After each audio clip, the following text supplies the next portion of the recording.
Arũmĩrĩri a kanitha wa New Life Prayer Center Mavueni kaunti-inĩ ya Kilifi mekinyetie kanitha-inĩ ũyũ na gũtarĩ kũrathererũka rũcinĩ rwa mũthenya wa Kiumia, no magatũngwo nĩ maabitha a borithi arĩa mamarigĩrĩirie kũingĩra. Kũringana na maabitha aya a borithi mokĩte gũkinyanĩria watho wa kũiga kanitha ũyũ wĩ mũhinge, ũndũ ũrĩa ũkĩrĩirwo nĩ mawakiri ya Mũhunjia Ezekiel Odero makiuga matirĩ na marũa ma kuonania kũrĩa watho ũyũ umĩte. Kuzuia hii gate kwanza ni makosa makubwa sana, kwa sababu hata ile oda ambao walikuwa wanasema ya kufunga kanisa, oda ya kufunga kanisa hailetwi na mdomo.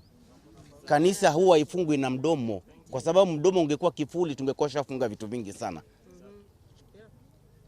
Tumefika hapa asubuhi na tumemweleza bwana OCPD na yuko hapa nyuma. Wapi karatasi ama oda yoyote ambayo uko nayo mkononi ya kuonyesha kuwa hapa hivi leo hakuna shughuli inaendelea? Mawakiri aya mahinyĩrĩirie atĩ gĩgatiba nĩ kĩhoto kĩa Odero na arũmĩrĩri yake kũngana na kũhoya hamwe gũkũ makĩruta mũkana wa gũthitanga kũrĩhwo hathara ĩrĩa yumanĩte na gũkorwo kanitha ũyũ hamwe na maũndũ maguo marũgamĩte kwa ihinda rĩa makĩria ma kiumia kĩmwe. Rights za mtu, individual rights, fundamental rights za kuomba, za kukutana, za kuja pamoja, za kuabudu ni right ambazo zimepewa na constitution kabisa.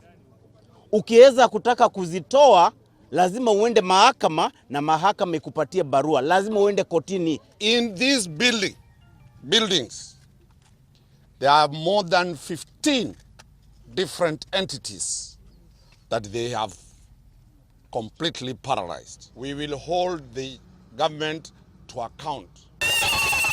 Mawakiri aya macokete gũtongoria Odero na arũmĩrĩri yake kũingĩra kanitha-inĩ ũyũ thutha wa borithi kũregeria mũrũgamo wao. Thutha ũcio Mũhunjia Ezekiel Odero akagĩa na ihinda rĩa gũthiĩ na mbere na gũtongoria mahoya ma mũthenya wa Kiumia. Kanitha ũyũ wa New Life Prayer Center hamwe na maũndũ maguo mothe ũkoretwo ũhingĩtwo kuma Jumaine ya Kiumia kĩhĩtũku.